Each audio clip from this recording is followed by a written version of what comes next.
project is about to learn about different cultures in Europe, and we thought that we research about fairy tales and myths in different European countries and especially Eastern European countries, and find out how these fairy tales and myths and legends are in alignment with the culture of the people in those countries.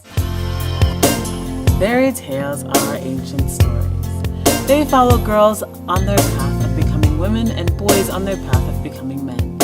They carry knowledge about life and its challenges.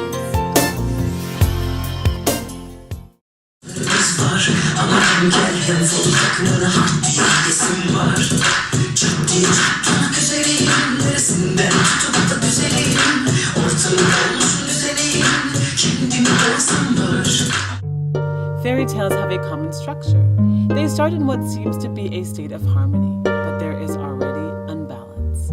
Most of the time, one of the parents is missing, and thus the hero of the story is out of balance. Then the crisis arises, and the hero has to activate his powers to overcome it. He has to undergo a transformation. In the end, the hero reaches a state of higher energy and harmony than in the beginning. During the day, it happens that the role changes and you don't notice it. And this costs a lot of power. You act a day, you act around 20, 30 roles. When the roles fitting together, you are powerful. Fairy tales and myths are ancient stories. They talk a lot about the tradition, about the culture, about beliefs and values of a people. And through seeing this theater piece, we were really able to see the culture of the people. So it was a really experiential experience that we had throughout this project. It was a lot of fun. It was a lot of really interaction with the project partners. It was fun. The first meeting took place in Freiburg in Germany. That was the first time when we met each other. Du sagst, du beugst deine Knie vor niemand, du sagst, dass dich niemand bestimmt. Du sagst, du bewegst deinen Arsch für niemanden, dass niemand. Project partners came from Czech Republic, from Turkey, Austria and Germany. The Germans introduced the Gully method to see how we can use theater to create a theater piece based on the myth of the countries.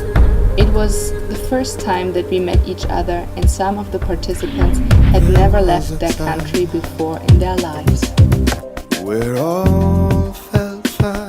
We learned about new religions, new cultures.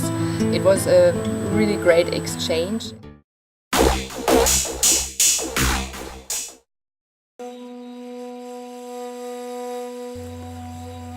In Turkey, project partners chose the stories of the wise man Hoca Nasreddin to be developed into a theater piece, giving a perfect insight into the culture, behaviors, and ways of living of the Turkish people in Akşehir and later in Konya, where he died.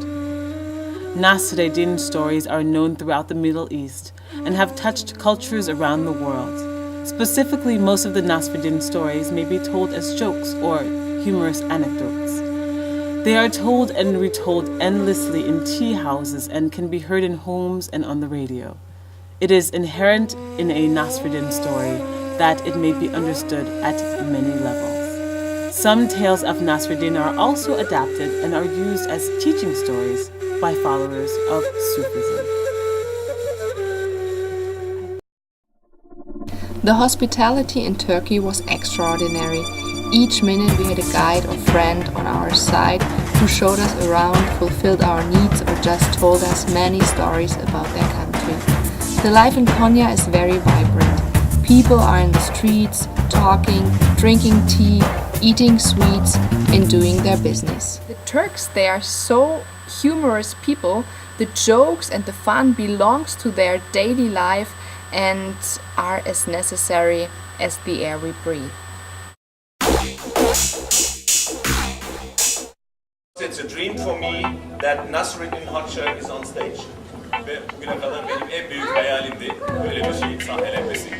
He's so funny and wise. O çok neşeli ve akıllı bir insandı. And that is how everybody should be.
During the project meeting in the Czech Republic, we were faced with a culturally diverse group who wanted to work together on the theater piece. So rather than doing a Czech myth, we decided to work on the idea of a general European myth or tale. As the basis for the play, we chose the Germanic fairy tale Little Red Riding Hood, which can be found with alterations in all European cultures. The process of creating a European theater piece allowed us to adapt the story of the tale to different issues found in the different countries of the people participating. The core question was, who is the wolf who eats Little Red Riding Hood? What does it symbolically represent for people from different cultures? And who is the hunter who frees Little Red Riding Hood? Looking at those questions on a deeper level, it gave space for profound realizations about history, culture, and individual life. But most importantly, it was the experience of how people from different cultures worked together and found a way to understand and get to know each other. After this theater, I meet Czech people and I love them. It is important things in the theater. You have to control your body. You must control your body in everywhere. In the work, in the sport time also, in the theater, in the cinema, anywhere. I advise you, you have to try playing theater. This performance, people from 4 or 5 different countries, we actually have different culture, different nations, different habits and all this stuff, but we were together, we had fun.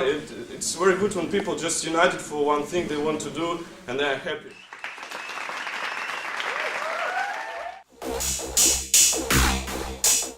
In Vienna, project partners chose the legend of Augustine as the base for their theater piece, to give insights into Austrian and especially Viennese behavior, values, and beliefs. Augustine was a musician and lived in the 17th century in Vienna during the epidemic disease of the plague. Many people considered the disease as a punishment from God. Augustine was a humorous man and liked to drink a lot. One evening he was so drunk that he slept on the street. 2 farmhands came along and thought he was another victim of the plague. So they threw him into a mass grave, together with all the other dead bodies. When he woke up in the morning, he started to make music on his bagpipe in such a humorous mood that he was saved. Augustine is a symbol that it is possible to overcome all challenges in life through humor.